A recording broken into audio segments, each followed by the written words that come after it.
Good morning, everyone, and welcome today. Great to see you all here. As I've been introduced, my name is Deborah Henderson, and although I do work for a global consulting company, today I'm representing my own views and opinions over my 25-year plus career in technology. I have a vast technical background with hands-on experience implementing many large-scale data and digital programs across many sectors, both in consulting and in industry, and I've worked internationally and locally in Australia.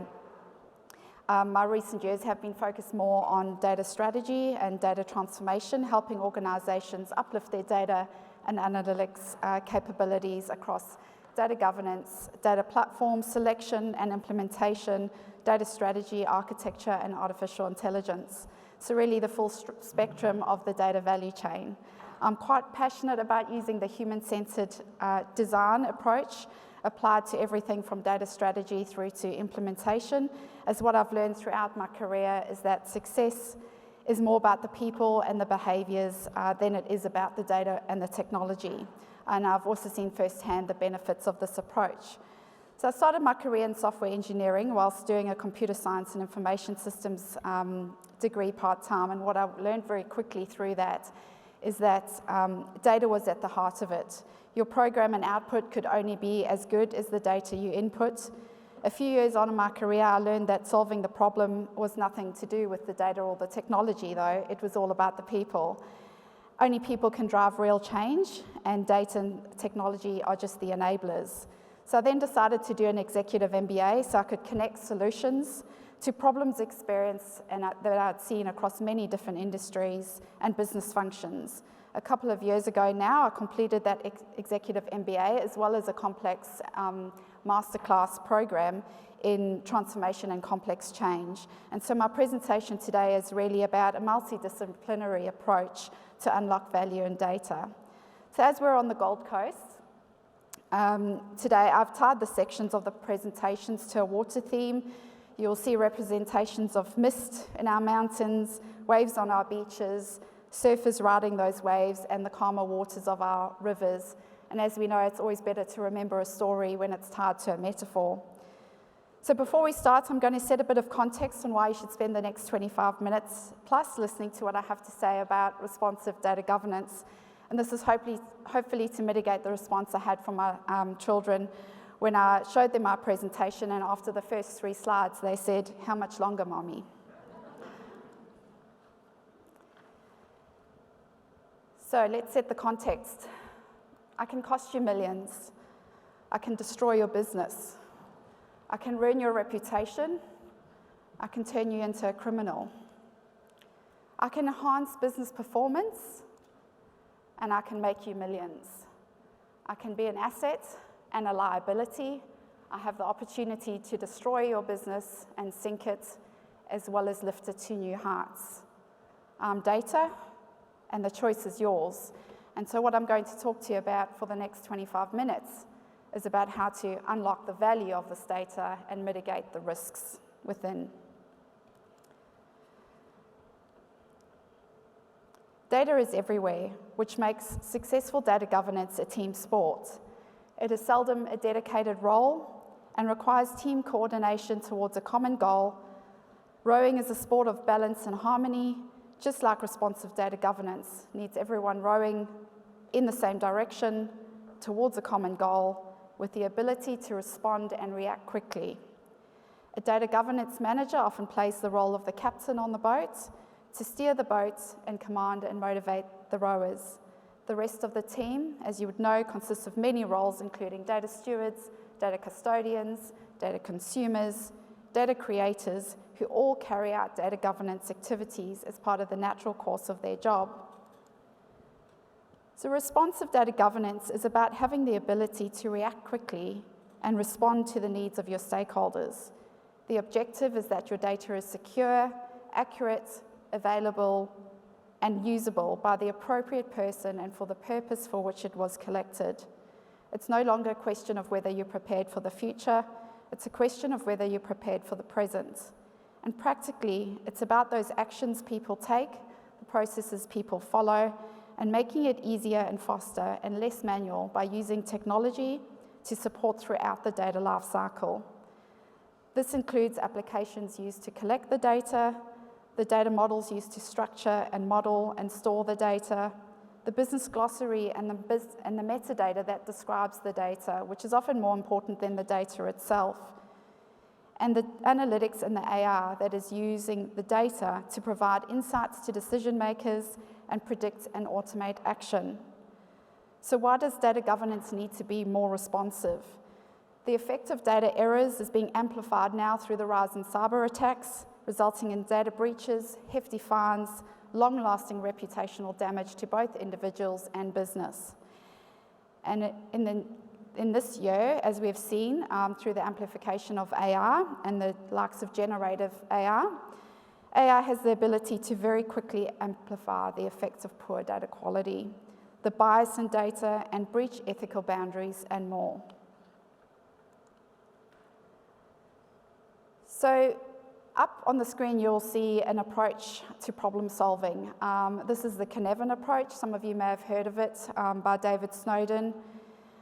And what I'm trying to show here is that the approach to data governance itself needs to be responsive, and it needs to be responsive to the type of problem you're trying to solve. I started an MBA after many years as a technologist, trying to help businesses adopt business intelligence tool sets and make evidence-based decisions, using the data to inform decision-making. But there was often a gap between the language the technical people spoke and what the business understood about how the data could help them. I tried many different approaches and became extremely curious and determined to close this gap between data and the value it can generate. I did my executive MBA in the search for the answer, to learn how to bridge this gap and help connect the dots between technology and data with the business needs.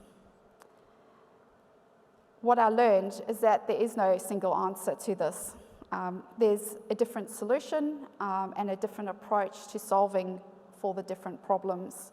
And this is one of the main frameworks that we actually used in that approach and was used throughout when we had to solve complex problems. And I specialized in complex program management. We did some international tours to see some of the world's most complex problems and consulted on that and very often use this framework. When we talk about data governance, most of the times we found ourselves in a complex situation, which means there is actually no best practice. A complex system typically has a number of interconnected parts and many stakeholders, which means the problem needs to be viewed from multiple perspectives. Cause and effect can sometimes only be deduced afterwards, and there are many unknowns, so it can't be solved in the same way we would solve a simple problem. Cynefin suggests the way to manage a complex problem is to probe, sense, and respond, which means to conduct experiments that are safe to fail. And you will see in one of my recommendations later, I talk about how to work out where to start with this prioritization framework based on what is feasible and valuable. So taking this approach to data governance helps data governance to be responsive to the needs and constraints of the environment that you're operating in. So this leads us to the next question. Why is responsive data governance important? People are often quite lost from what I've seen when it comes to data governance. There are so many things one can do. There are so many risks of not doing it properly, and there are also so many opportunities. How do you find your way when you have limited visibility and there are so many different paths you can take? The choice on where to start is often overwhelming, which I've seen lead to multiple initiatives in progress at once, which actually further limits and reduces the time to value. So finding your way means really connecting to your strategic goals and tying your data governance initiatives to the objectives the organization seeks to achieve. Most of the times we as humans talk about the how and the what. And many of you may have heard of the Golden Circle by Simon Sinek. If you haven't, I suggest you go and watch the TED Talk. He demonstrates that connecting to the why is extremely important. And finding your why is about creating that clarity and line of sight to your strategic goals and objectives. Without this, you won't get the investment or buy-in you need to achieve your data governance vision. So what I learned in my career is that talking about the data and trying to rely on the facts doesn't often drive behaviour in people. The why is what speaks directly to the part of the brain that drives emotions, behavior, and decision-making. And it's about connecting to the needs of the individual and finding the problem we're solving for. To change people's behavior, you really need to inspire them. So why it is important is what you will need to determine. The why is contextual, and it will be important to find your why. I have many examples from my experience. So for example, talking to a chief risk officer about whether they understand their data landscape and where their sensitive data is and how they will manage a data breach, not if, but when they have a cyber attack. To sharing data with First Nations people based on the impact to the environment from large development projects in the region, to helping organisations avoid the risk of being accused by greenwashing, of presenting misleading information of their carbon emissions. All different problems that data governance can help solve. Today I'm going to give you two that are very relevant in the market today. The effect of data errors is being amplified through the rise in cyber attacks, resulting in data breaches, hefty fines, and long-lasting reputational damage to individuals and business. Protecting personal information is fast becoming a priority for organisations amongst increasing cyber attacks and data breaches experienced in Australia over the last year. Since November 22, Australia has started to experience the impact of these big attacks. They were attacks on big organisations which have resulted in significant data breaches. The Office of the Information Commissioner was commissioned a survey in March 2023 with a nationally representative sample across Australia. And according to that survey, 3/4 of Australians feel that data breaches are one of the biggest privacy risks they face today.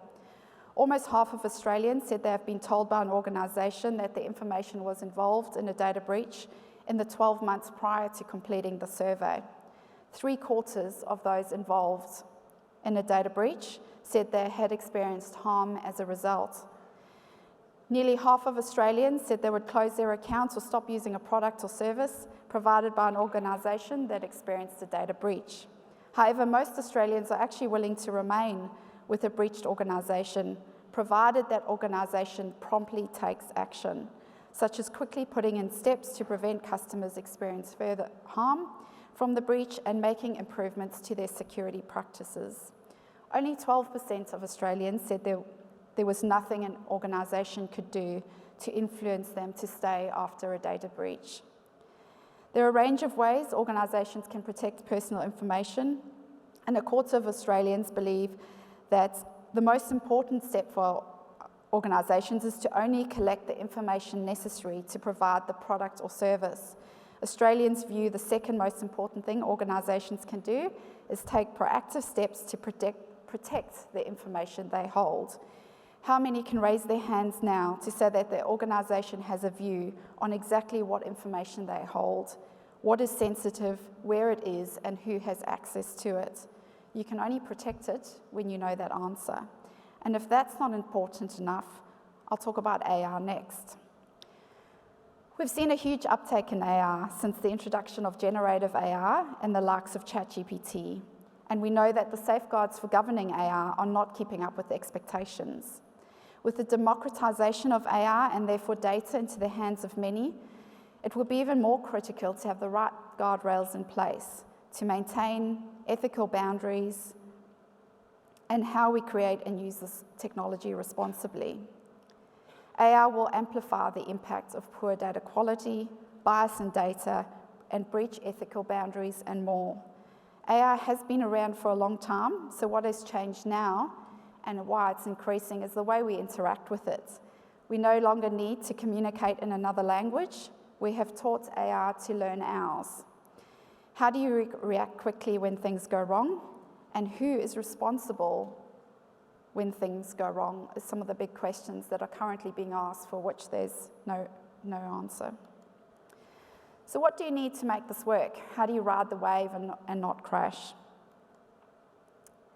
There are many different aspects, but I've kept it simple because what I've seen is so many organisations tackle too many things all at once, and these are some of the really quick things you can do to get started that are going to have minimal risk of and minimal impacts of failure.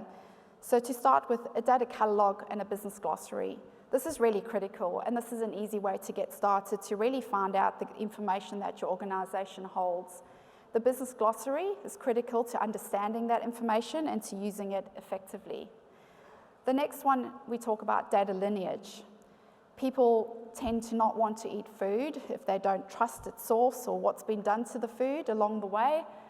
Just the same way your data should be handled and treated. Are you making decisions on data that you know where it's come from, and do you know what's been done to your data along the way?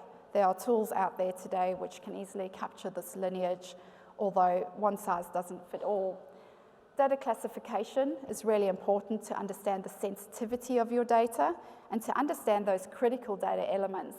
Data quality is something that's hard to do and so often, and expensive as well, and so often you don't want to apply the same rules to all of your data, and this really helps with the classification because you understand those critical elements to your organization. And underpinned by all of this is the data literacy.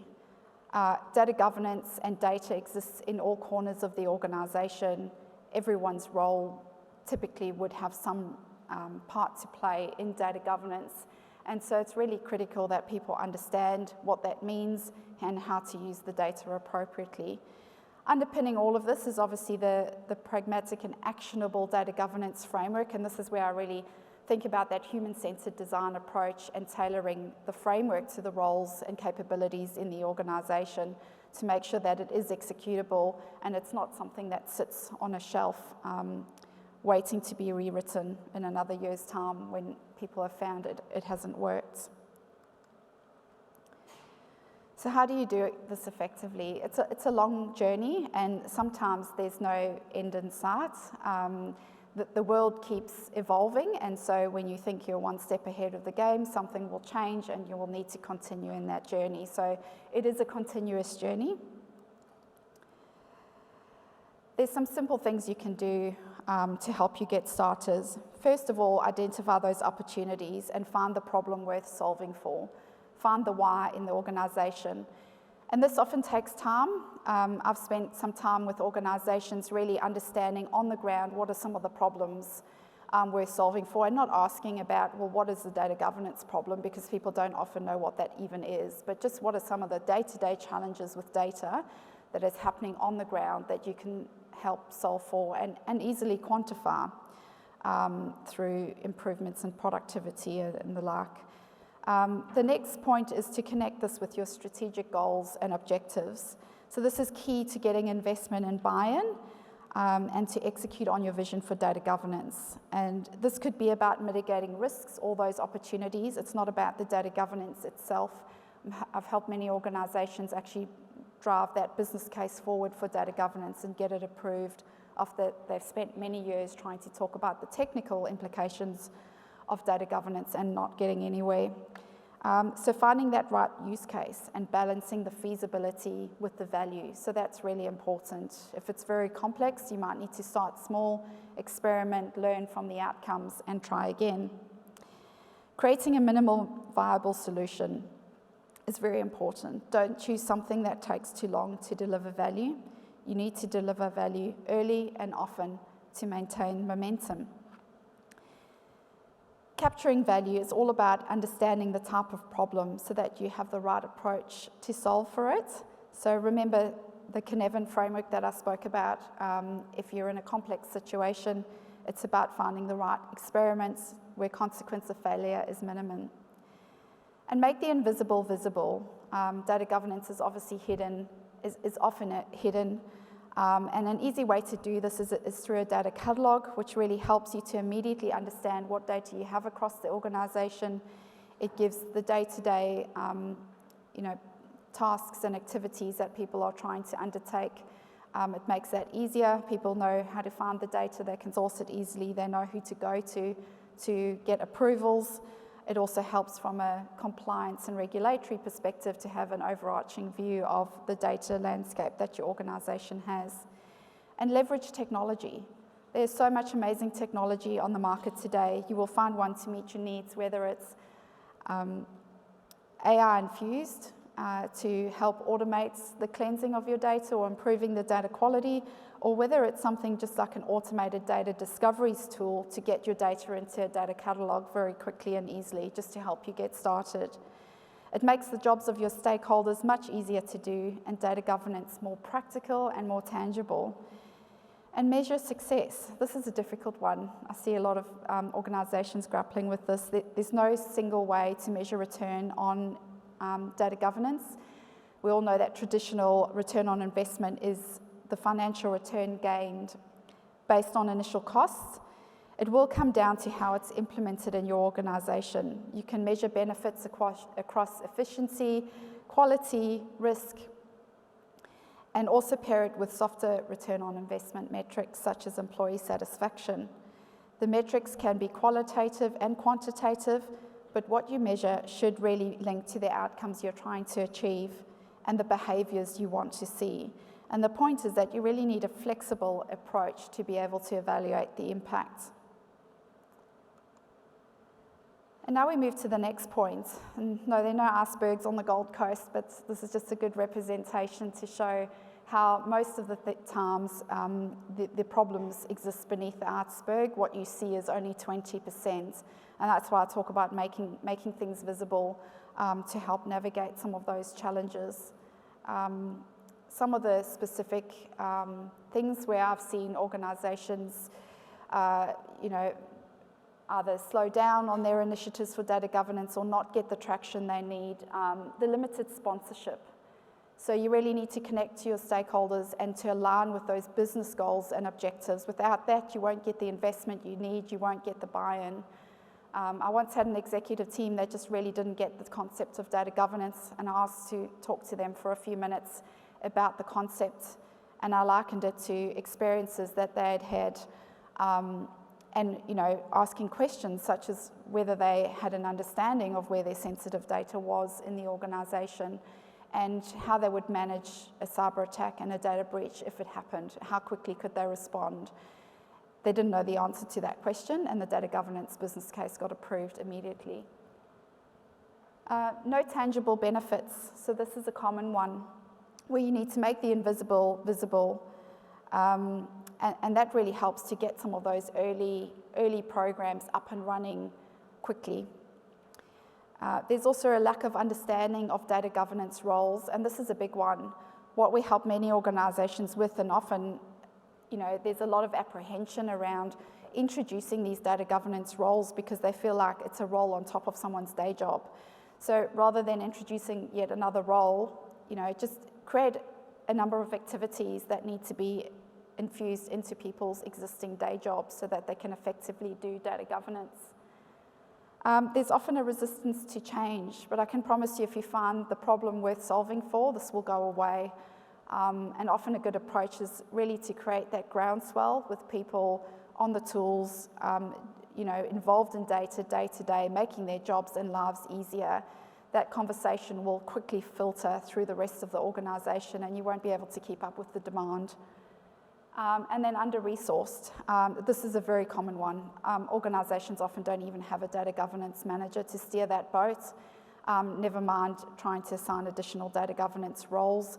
I've been involved in many of these initiatives early on before there was such good data governance technology out there, and everyone wanted to throw the concept of data governance away.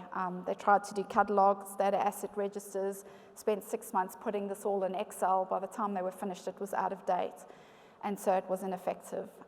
So really do use the technology that exists today to help automate some of those tasks. It really helps to accelerate and remove the mundane part of the role of data governance. And what I'd like to show next is I did a masterclass in transformation and complex change just because, trying to do these data and analytics transformation programs, it was nothing to do with the technology or the data about how you got the adoption. It was all about the people and behavioural insights and what they found important. And so doing this complex program or this program in complex change and transformation really helped me to understand the neuroscience behind how people think and what's important to them and how to overcome this resistance to change and how to make these programs more successful. And what we had to do at the end of the program is come up with what does it really mean to be an agent of transformation. And I did this many years ago, but I think I'm going to show you a quick 2-minute video of what I put together at the end of that course, because I think from a data governance perspective and anyone operating in the data world, we really need to be agents of transformation. It's not easy to do. We're often doing this on our own. And so I'd just like to give you a little bit of insight into what my thoughts are and what needs to happen.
And that concludes the presentation. I'll be around for the rest of today if anyone wants to come and have a chat. I love the topic. I can talk about it all day, so more than happy to have a conversation. And thanks for staying until the end of the presentation. Enjoy the rest of the conference.